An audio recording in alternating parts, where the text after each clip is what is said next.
Okay, so a few of the poses will have very similar legs. So in the beginning, it might feel intimidating to get into these shapes, but you'll see in a moment where some of them, your legs aren't moving at all. It's really your upper body that's taking on the transition. And this will have an effect on the stretch that you're feeling, the core that you're developing, and even the mobility in your shoulders.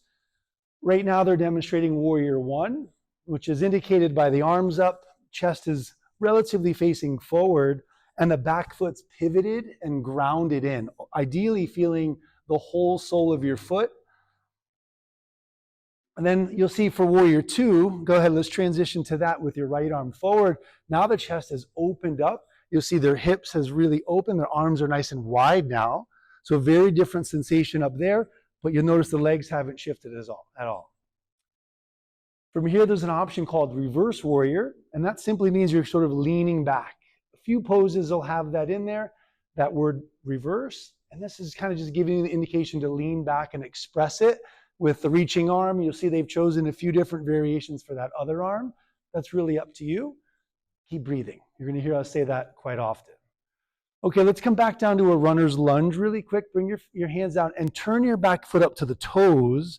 And then let's come back up into another version of a warrior that you'll hear called Crescent Warrior. And because the back foot's now up on the toes, I don't know if you can see it, but they're already like wobbling a little bit, which is great. They're building stabilizers. But now you see the hips and the shoulders are now really facing forward with less tension, with less pull, but more stabilizing down the legs. Not wrong or right. So even if you forgot to do that with your back foot, it's going to be just fine. I'm just giving you an idea of what the differences are. Arms are still up. You can even bring the palms together if that helps, and even tilt the head back to create some nice room through the throat. And then let's bring both hands down to runner's lunge and just show them dragonfly twist.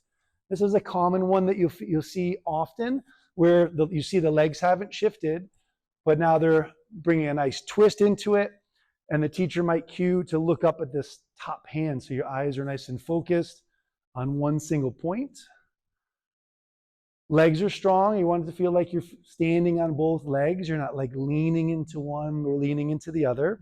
It's a subtle move that you'll just kind of feel on your own. All right, let me just bring that hand down and step back to the bottom of a push-up. You'll see how they hover again like the earlier video, and then a back bend.